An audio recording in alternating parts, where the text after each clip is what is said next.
MIT President Sally Kornbluth attended a screening of the Hamas horror compilation of October 7th massacre. You know this.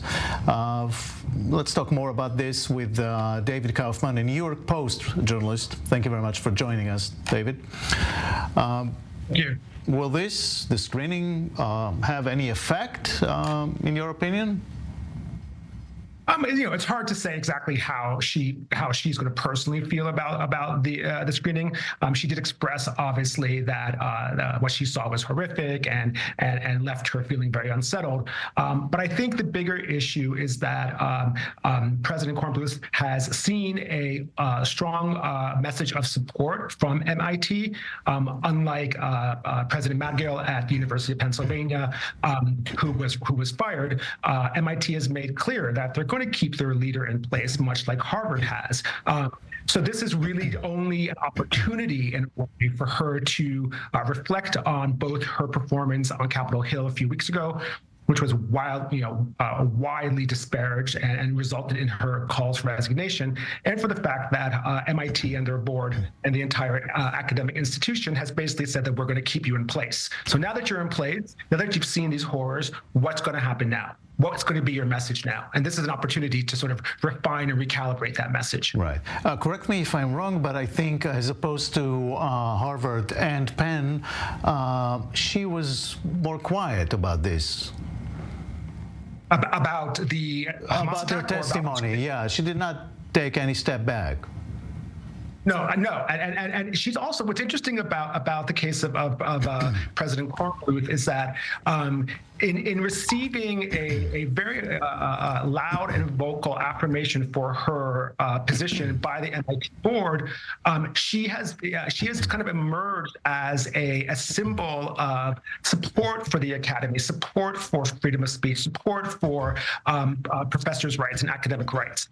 When MIT decided to keep her in place, you saw a lot of comments by academic institutions supporting keeping her in place and supporting her continued tenure. So I think she's actually both her sort of lower volume around this issue, but also the high volume by MIT has really solidified her status as a survivor in this whole scandal. And again, I do think it presents an opportunity for her to refine her message and to take a different stance going forward, because as we all know, even though she's still in place, the fundamental issues at MIT have not changed. Now about Harvard. Early admissions are down almost 20%. Do you see a long-term effect on Harvard? I mean, listen, Harvard's been the leading academic institution in the United States for over 3 centuries. Harvard will always be Harvard. But, Harvard is just one of many elite institutions in the United States and has to compete within the marketplace of colleges and universities for high value students. And so in the long term, over 10 years, are we going to see a big shift in the number of students going to Harvard? Possibly. I mean, there's no reason why Jewish students should not consider going to a school where they're more welcome, where they're going to feel safe. We've already seen amongst parents here in the U.S., particularly amongst Jewish parents, almost sort of whisper groups or whisper campaigns amongst Jewish parents. What are the schools that are least anti-Semitic? What are the schools that are going to be most welcoming to our students? Harvard has clearly emerged as not one of those schools. So yes, Jewish students only make up a small percentage of Harvard. There will still be plenty of students who want to go to Harvard, but that small amount of Jews could reduce even further. And if you have a situation, don't forget, Harvard has a long history of having quotas on Jews. Harvard has a long history of not being welcoming to Jewish students. So you could have a situation where, in a couple of years, Harvard finds itself, radically reduced in the number of Jewish students. And what does that say for the institution as a whole? What does that say for President Gay's leadership? What does it mean if 3 years into her tenure, Harvard is a school with almost no Jews? To me, that would stand as a failure. Obviously, the focus was on these 3 Ivy Leagues, but the situation is not, better in many other. What if we look long term about Ivy League universities in the United States? Do you think a change is beginning?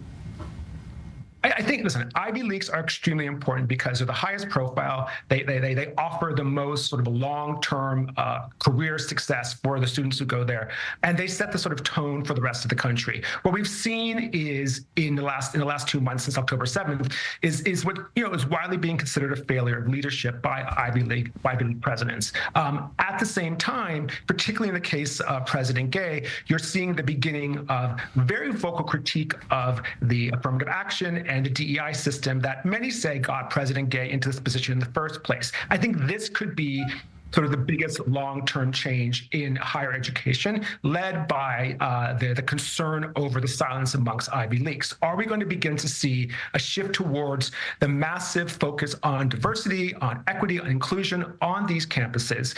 How will that shift take place? Will it be kind of reduced and broken down? Will it be done away with, as some folks have asked for? Or more importantly, will we begin to see an acknowledgement within the DEI structure that Jews are minorities as well?